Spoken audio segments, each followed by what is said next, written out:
Okay, so I'm going to show you how I do the basic skin retouching in Photoshop. So this is the file straight out of the camera. Please don't worry about this strange nosebleed. That's just one of my conceptual self-portraits, so that's totally fine. Then the first tip I want to give you is to always work on a new layer. So do one editing step in that layer and then create another layer for another tool and so on. So I'm going to start with the Remove tool. So let's call this Remove tool. You can name it whatever you want, doesn't matter. And then let's go grab the Remove tool, which is under this menu here. On a PC, you can just right-click to get into this menu.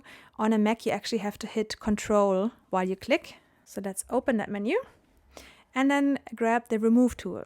Now, one thing that's important, you have to make sure here that you have Sample All Layers checked. If you don't, there's nothing in this layer, right? It's a new empty layer. So if you now try to use the Remove tool, it won't work.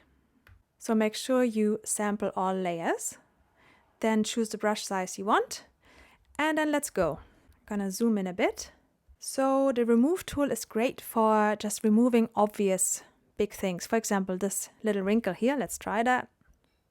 Just brush over it and it gets removed. It works very well, as you can see.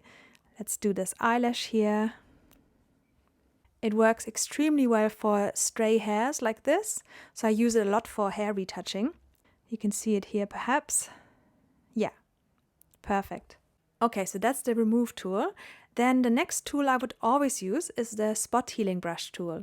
So let's create a new layer. There you go.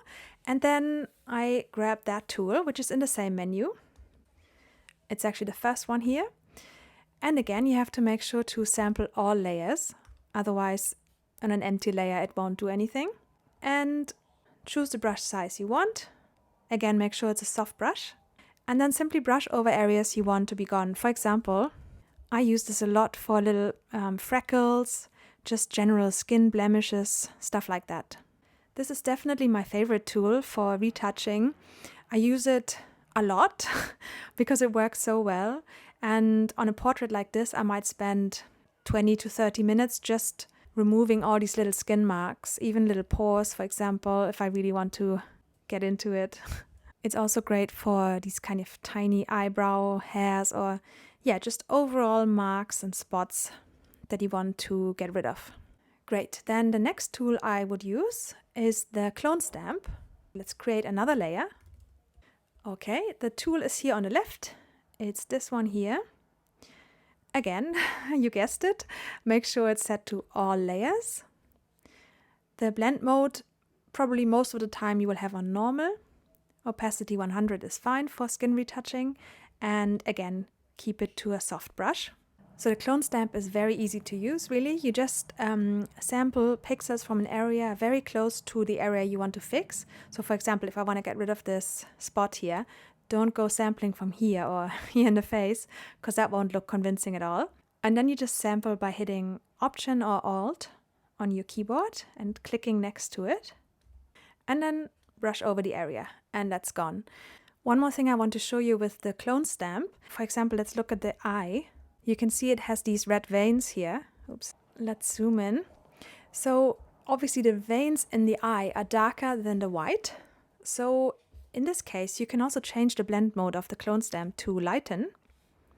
And then the whole point is that whatever you're cloning out will be made lighter as well to adapt to the area around it. So let's try it. Yeah, so you can see how well that works. You can do this the opposite way as well. If you want to get rid of something light on a dark background, just put it to darken. Great. And finally, the last tool I always use is the patch tool. Again, it's here in this menu. Now with the patch tool, because we want to work on an empty layer, if you try to use it here, it's not going to do anything. So you get this error message. So in this case, make sure first to set the patch to content aware. And again, sample all layers. Now you can work with it even on an empty layer. So in this photo, actually I might try it here in the iris. Let's see how that works. So with the patch tool, you simply draw a shape around the area you want to fix, and then you pull it over to an area you want to sample from. So let me do it. Let's say you want to fix this hair, And you see that actually works pretty well.